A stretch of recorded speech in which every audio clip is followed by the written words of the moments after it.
Will they make the choice to invest in Canadians as well? On this side of the House, the answer is clear, Mr. Speaker. We will take no lessons from the Conservative, but we'll take lessons from history.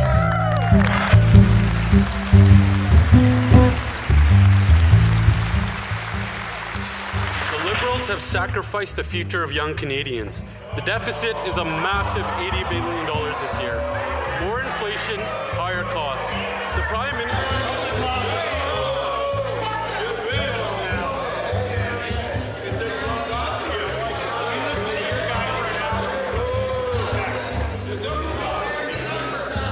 The honourable member for Calgary East from the top, please.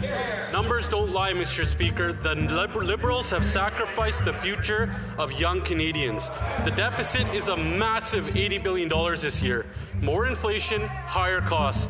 The Prime Minister promised he would spend less and again broke his promise and is spending more. He's forcing young Canadians to sacrifice more so he can spend more. After 10 years of this Liberal government, housing costs have doubled. Food bank usage has doubled. Youth employment is the lowest it's been in 25 years. The cost on the interest of this government's debt is more than GST revenues or what goes to provinces in healthcare transfers. And today, the Finance Minister had a choice to make.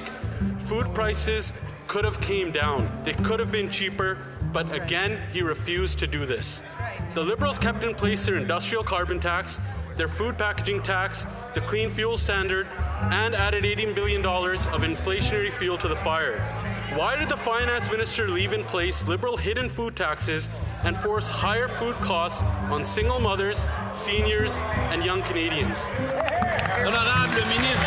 The Honourable Minister of Finance. Mr. Speaker, we made a clear choice. We chose Canadian, Mr. Speaker. That is the thing. I know the budget has many pages. Maybe my colleague missed a chapter, Mr. Speaker. But let me help him because we have a bit of time. Mr. Speaker, we made the choice to invest in Canadians. We made the choice to protect and build our communities. We made the choice to invest in our young people. We made the choice to invest in our worker. We made the choice to invest in housing. We made the choice to invest in infrastructure.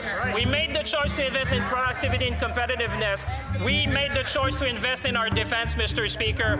And I hope that they will see and their consumer will be watching. Will they make the choice to invest in Canadians as well? On this side of the House, the answer is clear, Mr. Speaker. We will take no lessons from the Conservative, but we'll take lessons from history.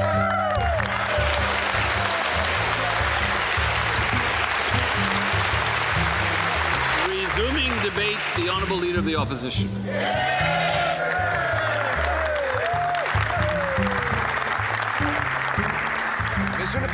Mr. Speaker, I congratulate the Minister for presenting his first budget speech, but he spoke for quite some time.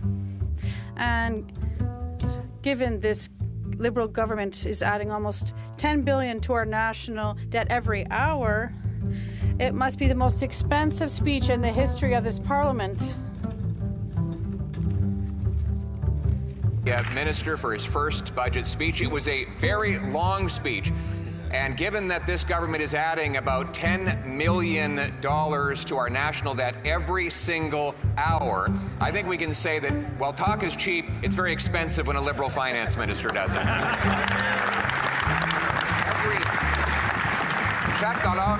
Every dollar that the government spends comes out of the pockets of Canadians.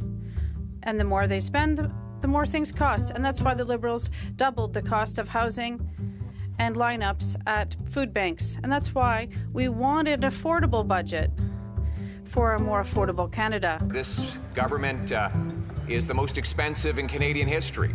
Every dollar the Prime Minister spends comes out of the pockets of Canadians. The more they spend, the more things cost. And that's why Conservatives were calling for an affordable budget, for an affordable life, after Liberals doubled the cost of housing and doubled the lineups at our food banks. Today, the Liberals have introduced the most costly deficit in the history of our country outside of COVID. It will generate higher costs for groceries, housing, and for everything else. The Liberals have introduced the most costly and largest budget deficit in history outside of COVID. The cost of this Liberal budget will drive up the cost of food, housing, and everything else that Canadians buy. And the Prime Minister has broken every single promise he made just 7 short months ago.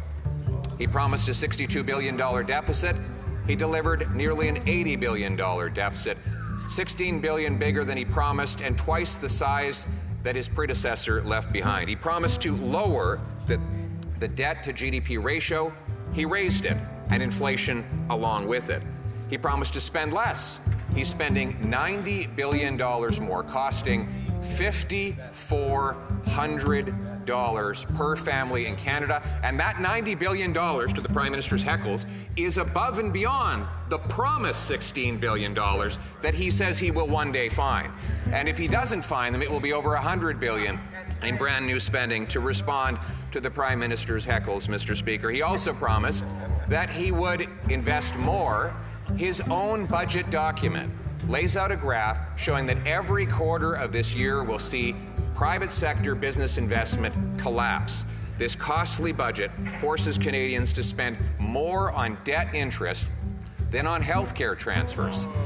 More than the government collects in GST. That means every dollar the Canadians pay in GST will go to bankers and bondholders instead of to doctors and nurses. All while he raises the industrial carbon tax on farm equipment and fertilizer and therefore food, on steel, concrete, and other industrial projects needed to build homes, a big tax increases on homes and food. Donc, So, on behalf of Canadians who are already paying too much for the cost of this Liberal government to heat themselves, house themselves, and feed themselves, Conservatives will not be able to support this budget. Instead, our party wanted an affordable budget for an affordable life.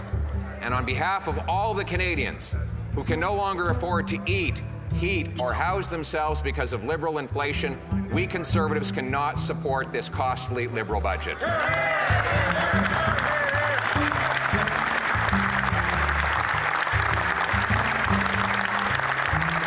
But there is still time for the Prime Minister to do the right thing. We will put forward an amendment that will transform this policy by making Canada affordable again. It will get rid of the industrial carbon tax, cut the wasteful spending to bring down debt, inflation, and taxes. It will open our country up to opportunity by developing our prodigious resources, clear away bureaucracy to build affordable homes.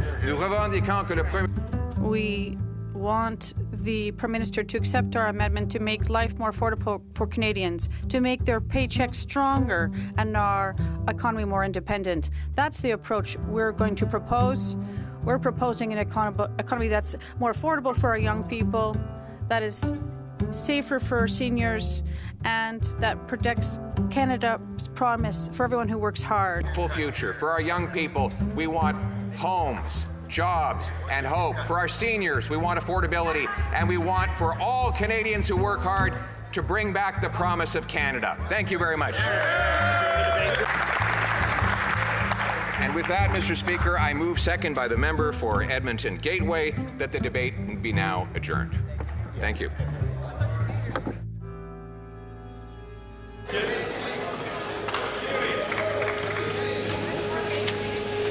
Mr. Poilievre, seconded by Mr. Upal, moves that the debate be now adjourned. Pursuant to Standing Order 83-2, the motion is deemed adopted and the House stands adjourned until tomorrow at 2 p.m.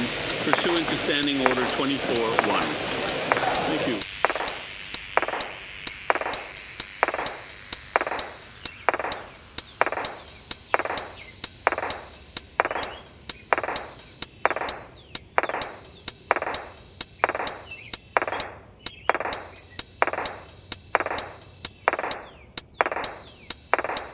We will take no lessons from the Conservative.